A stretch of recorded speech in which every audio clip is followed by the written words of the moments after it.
Labas rytas, laba diena. Aš kalbu su jumis iš Kanados. Aš esu inuitė, gyvenanti Kvebeke ir aš esu mama, 5 vaikų mama ir 2 anūkų močiutė. Taip pat esu asmuo, kurio viduje yra labai daug meilės tam, ką aš darau, kad aš tęsčiau savo mamos ir savo senelių bei savo protėvių inuitų pusėje darbą.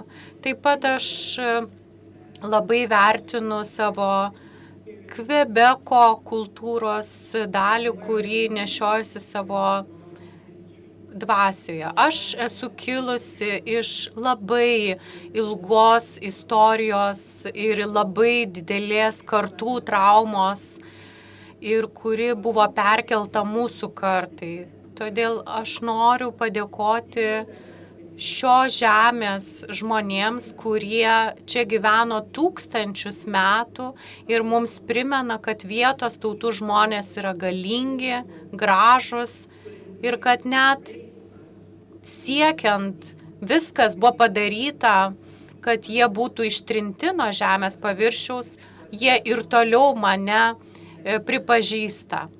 Aš esu iš Kvebeko, iš tos vietos, kur vietinių tautų istorija taip pat pasikartojo.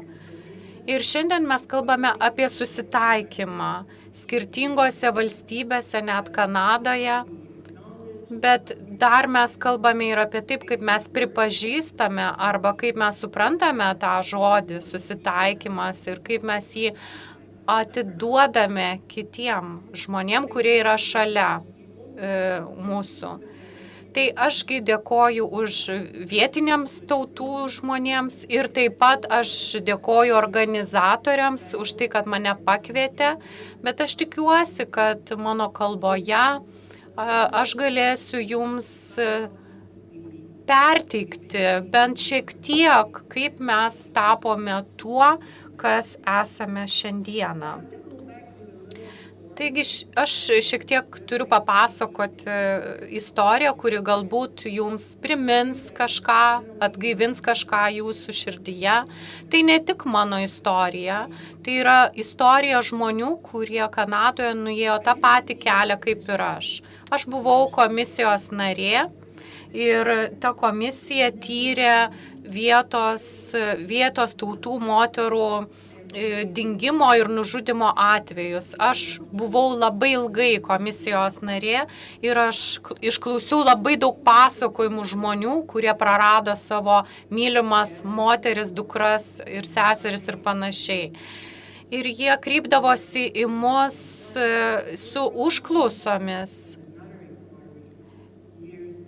Ir prieš nacionalinės užklausas, jie kreipėsi į visai kitas institucijas, jie dirbo su nacionalinė susitaikymo komisija. Aš nežinau, iš kur jie ėmė tos tvirtybės ir to užsispyrimo, kad papasakotų mums, kas jiems nutiko ir kas toliau jiems nutinka, kad mes galėtume pakeisti tą istorijos dalį.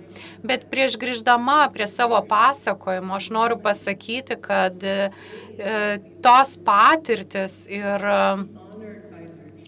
tos dienos, kai tie žmonės atėjo pas mus su savo tiesa, yra taip pat mūsų istorijos mokymo dalis. Kai mes galėjom susipažinti su gyvenimu dar labai seniai prieš tai, kaip Kanada tapo Kanada. Mes, kaip mūsų tautoj tikima, kad vaikai pasirenka savo tėvus. Ir aš pasirinkau savo mamą inuitę, kuri buvo nedidelio ūgio žmogus ir ji išaugo vietinės tautos žemėse ir vėliau ji buvo paimta ir nuvesta į mokyklą, jos tėvų net neatsiklausė. O mano tėtis, kurį aš pasirinkau, buvo frankofonas, Kvebekas ir jis tikėjo, kad Kvebeko problemos turėjo būti atskirtos nuo Kanados. Aš pasirinkau šiuos tėvus, bet aš neprisimenu, kad pasirinkdama savo tėvus pasirinkčiau segregaciją, seksualinį smurtą, diskriminaciją ir dar įvairiausias traumos rūšis, kurias mes, kanadiečiai, patiriame ir mes vietinės tautos žmonės patiriame. Taigi pasirinkdama savo tėvus, mano gyvenimo pradžia buvo traukinyje, kuriuo mano mama išvyko iš savo vietinės žemės ir iškeliavo į šiaurę. Tai buvo traukinys, kuris atskyrė dvi žemes ir buvo pradėta kasybos pramonė, kitos pramonės rūšis mano mamos tautos žemėje. Taigi, kai aš gimiau, vos kelių dienų mažas kūdikėlis, aš atsidūriau tame traukinyje. Bet aš nežinojau, pasirinkusi savo tėvus, kad aš tame traukinyje patirsiu segregaciją. Tame traukinyje buvo atskiras vagonas skirtas laukiniams, o visa kita buvo skirta baltiesiems. Tai buvo iki 1989 metų. Ir tas pats traukinys iš vietos žemės juo buvo gabenami vaikai į miesto mokyklas iki 1996 metų. Kai rezidencinės arba nacionalinės mokyklos buvo atidarytos 1950 metų mano gyvenamajame rajone. Ir mano tėvai neklausė tos segregacijos taisyklių. Jie nekreipė dėmesio, jie vaikščiojo pirmyn atgal po visus vagonus. Todėl mano kraujyje ir mano tėvų kraujyje buvo tas kovotojų dvasia, kurie nepripažino neteisybės ir štai todėl aš esu čia dabar. Bet aš nežinau, kad mano mama ir kad mano tėvai ir kad mano artimieji visi buvo priversti keliauti į tas miesto mokyklas daug amžių, kad mes prarasime savo kalbą, savo ryšį su žeme, savo ceremonijas ir savo savastį kaip inuitų, kaip visų vietinių tautų žmonės. Mūsų tapatybė buvo atkirsta nuo žemės, kai mes buvome iš jos išvaryti.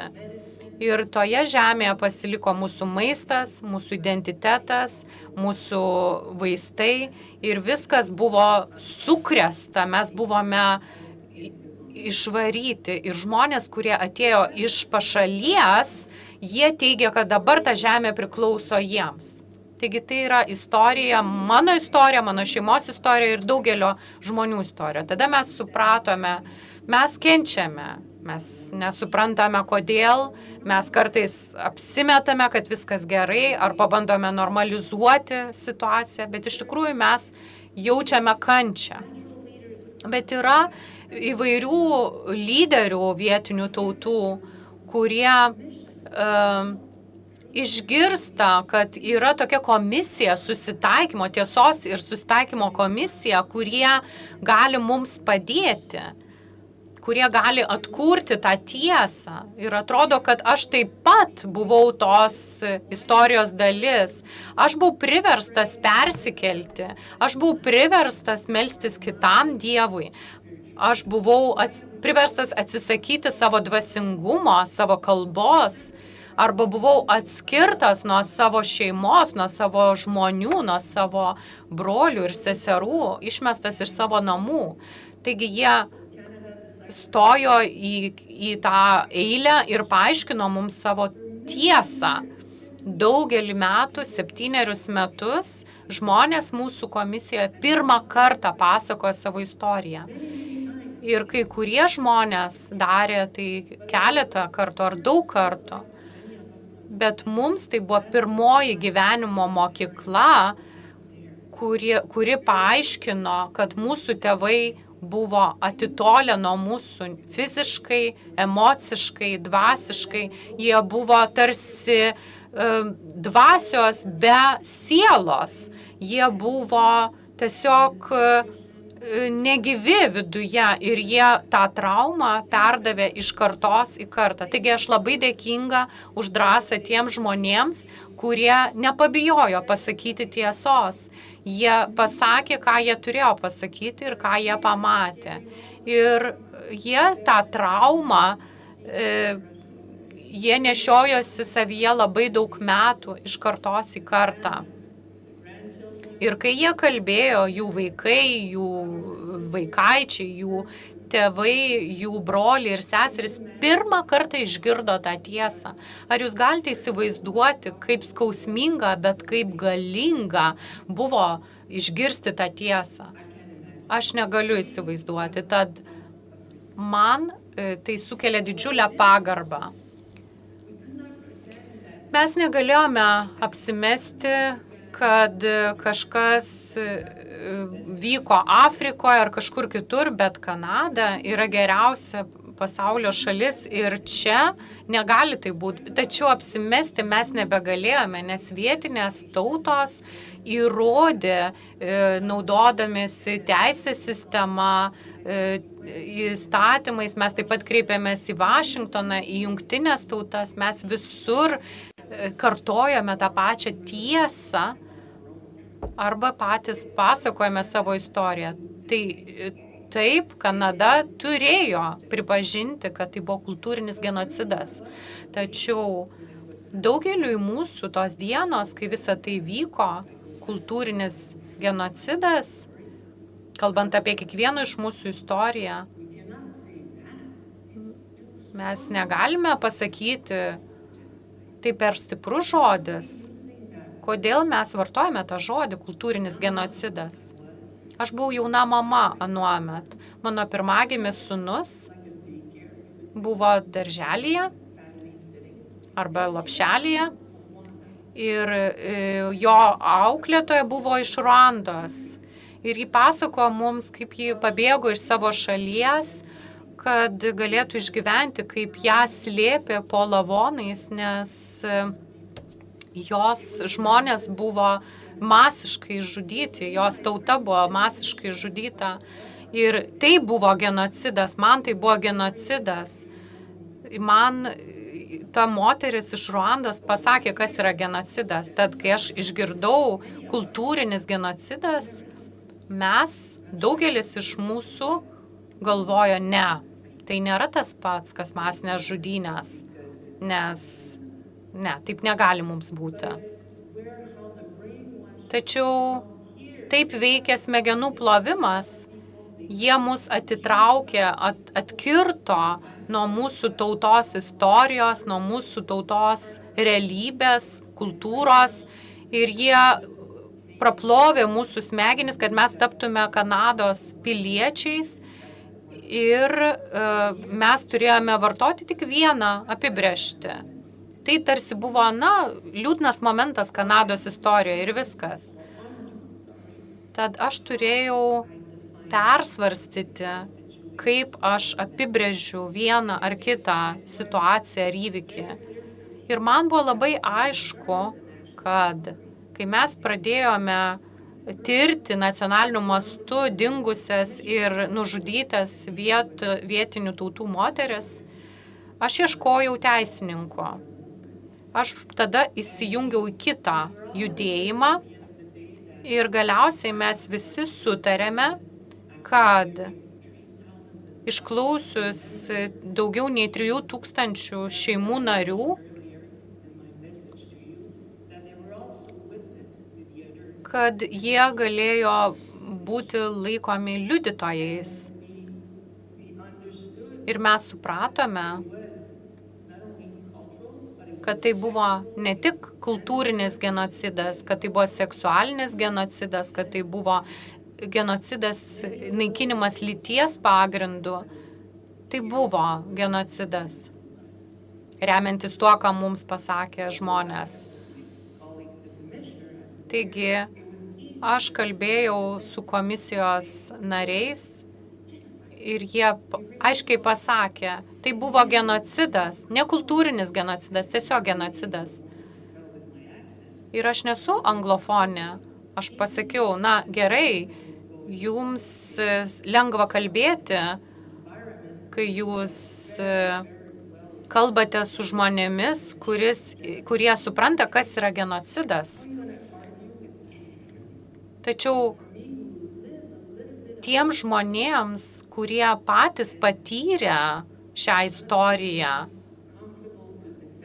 ir jiems nėra labai lengva apginti tą situaciją, mes galime per save perleisti, bet mes tikrai, mums nėra lengva pasakyti žodžio genocidas. Mes negalime remtis nacionalinėmis konvencijomis, teisės aktais ir taip toliau. Tad gal mes galime gauti teisininkų, kurie gerai išmano įvairias tarptautinės konvencijas, kad jie apibrėžtų, kas yra genocidas. Taigi mes atvėrėme savo knygas, savo įrodymus ir tuomet jie pasakė, tu teisi. Ir net teisėja, su kuria aš dirbu, jis sakė, ne, Mišel, taip nebuvo. Ir aš jai pateikiau vieną pavyzdį. Kai 5 žmonės, jie pasidalyja savo tiesą. Prosenelis, senelis, tėtis, mama, vaikai ir anūkai. Jūs turite visą kartą prieš jūs. Visi kalba apie savo tiesą tuo metu, kai jie buvo priverstinai deportuoti, kaip buvo užtikrinta, kad niekas jų neaprūpins, kad jie būtų pažeidžiami, neturtingi, išalkę. Nes jie vis grįždavo į savo žemę.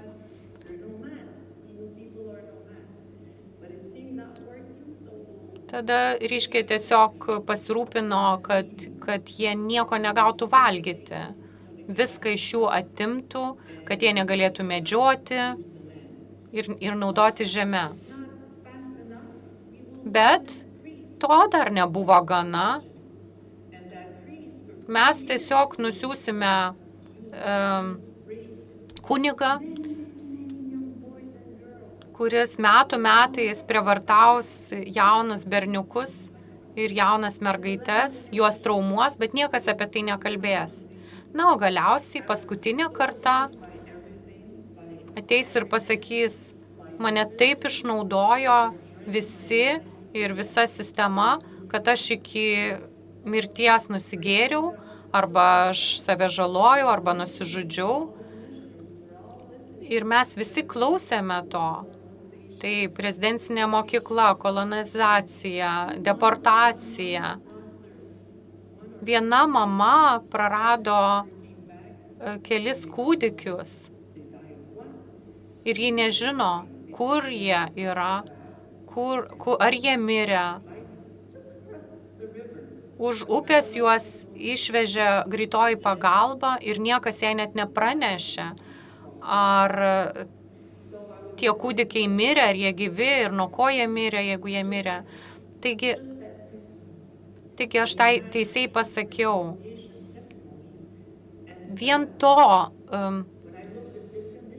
to liudijimo pakanka, kad mes pažymėtume visus langelius ties žodžiu genocidas.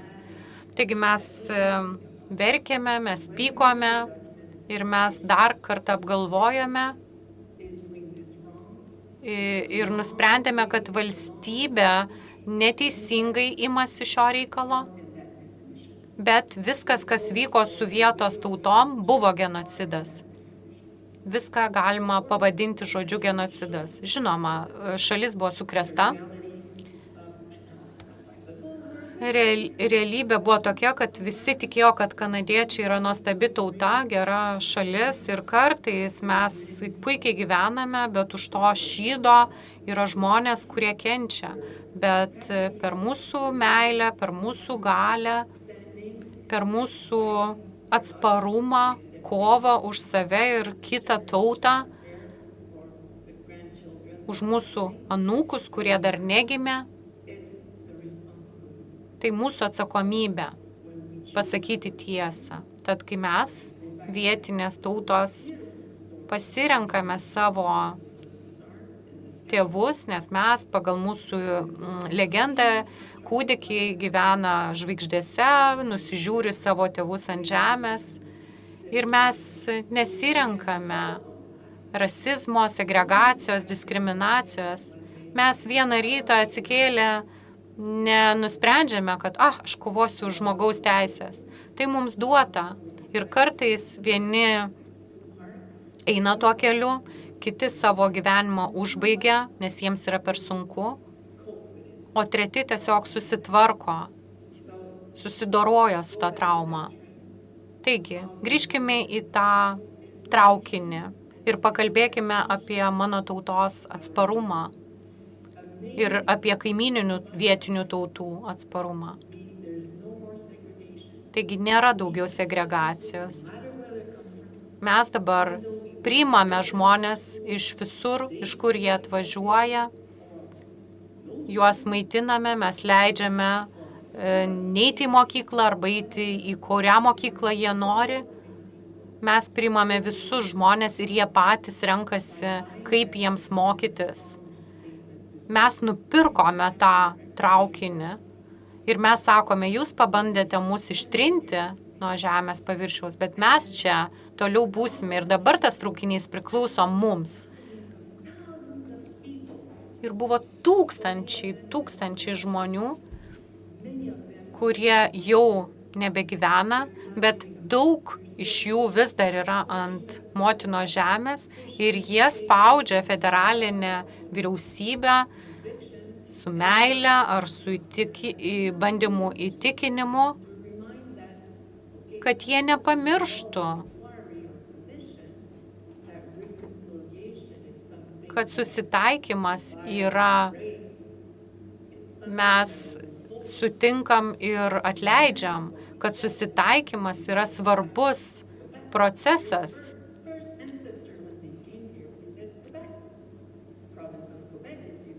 Kvebekas yra vietinių tautų kalbų žodis ir tai reiškia sveiki atvykę, sugrįžkite atgal. Tad mes dabar priimame vėlgi visus žmonės, mes gerbėme jų išgyvenamumą, jų atsparumą, jų žemę.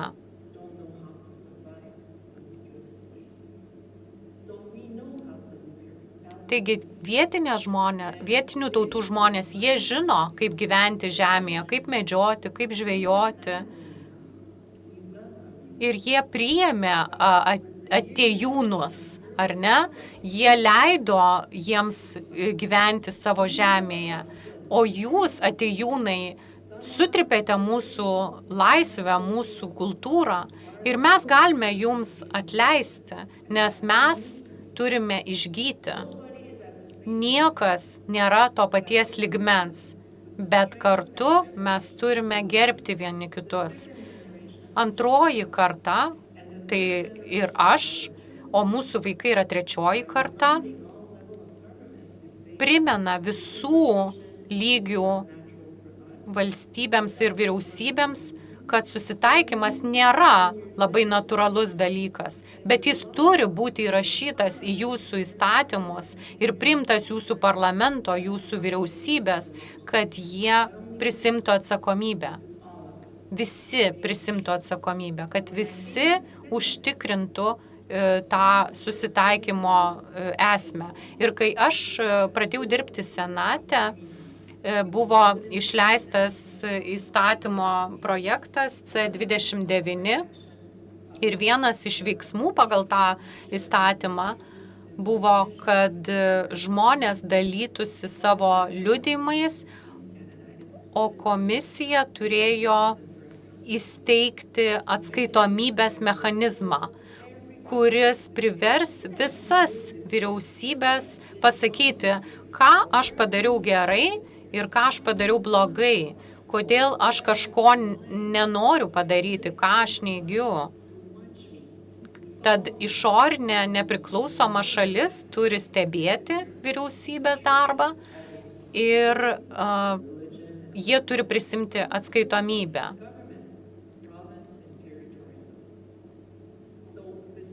Tiek vietos, tiek nacionalinė valdžia. Taigi ta nacionalinė taryba buvo tikrai ilgas procesas ir jis galiausiai įstatymas buvo priimtas parlamente ir senate.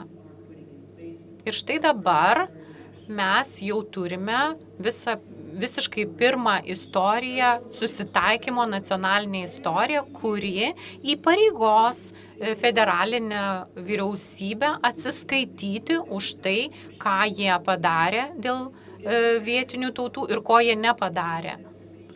Taigi jūs galite įsivaizduoti, kad visuomenė, universitetai, teismai turi tą prieigą prie tos informacijos, nes teismai ir dabar jau naudojasi nacionalinę ataskaitą, nagrinėja įrodymus, daugelis universitetų atlieka tyrimus naudodamiesi tą informaciją. Taigi dabar yra jau daug institucijų ir kuo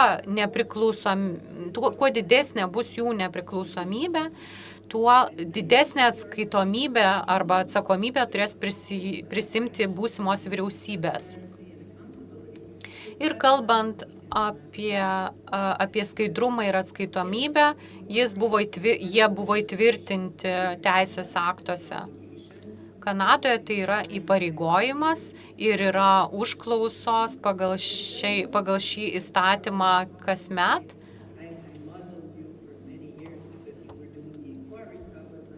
Tačiau vyriausybė negali pasakyti, kad aš daug metų ignoravau jūsų užklausas, o dabar pažiūrėsim, kas bus nurodyta ataskaitoje. Dabar jau vyriausybė turi atsiskaityti kasmet. Jūs mums pavedėte darbą, komisija savo darbą atliko, tai buvo labai sudėtinga.